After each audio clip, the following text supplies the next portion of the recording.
தமிழக சட்டசபை தேர்தல் வருகின்ற 2026ஆம் ஆண்டு நடைபெற உள்ளது.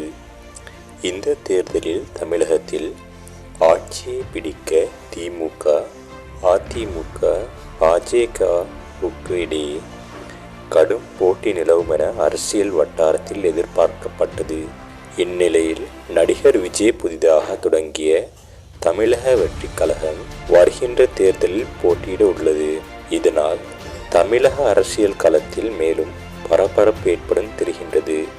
இதேபோல வருகின்ற தேர்தலுக்கு முன் புதிய கட்சி தொடங்கி தீவிர அரசியல் பணிகளில் இறங்கப் போவதாக நடிகர் விஷாலும் கடந்த மாதம் அறிவித்தார். கண்டிப்பாக 2026ஆம் ஆண்டு தேர்தலில் போட்டியிட முடிவு செய்திருப்பதாகவும் அவர் தெரிவித்துள்ளார். இந்நிலையில் தற்போது நடிகர் சூர்யாவும் தனது ரசிகர் மன்றங்களை வலுப்படுத்த முடிவு செய்துள்ளார். தமிழகம் முழுவதும் அனைத்து வார்டு பகுதிகளிலும் புதிய நிர்வாகிகளை நியமிக்கும் பணிகளில் அவரது ரசிகர் மன்றம் ஈடுபட்டுள்ளதாக தகவல் வெளியாகியுள்ளது.